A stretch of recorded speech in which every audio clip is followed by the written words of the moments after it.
Hey, let's keep it real. Starting your fitness journey can feel overwhelming. There's so much advice out there, tons of diets, crazy workout routines, and everyone's got an opinion. But today, I'm here to break it down. Simple, practical, no BS.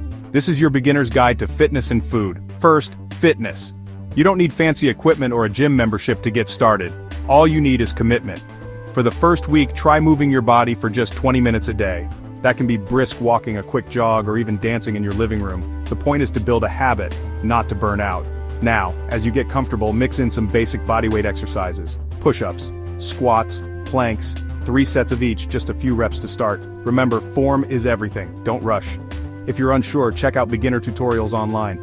The internet is packed with free resources. Okay, let's talk food. Forget fad diets. Focus on balance. Think veggies, lean proteins, whole grains, healthy fats.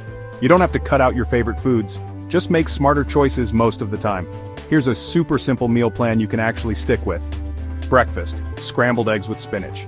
Breakfast, whole grain toast. Lunch, a grilled chicken salad. Lunch, olive oil and lemon dressing. Snack, Greek yogurt. Snack, berries. Dinner, baked salmon. Dinner, roasted veggies. Dinner, quinoa. Don't stress if you mess up. Progress isn't about being perfect, it's about consistency. If you slip, just get back on track the next meal, the next workout.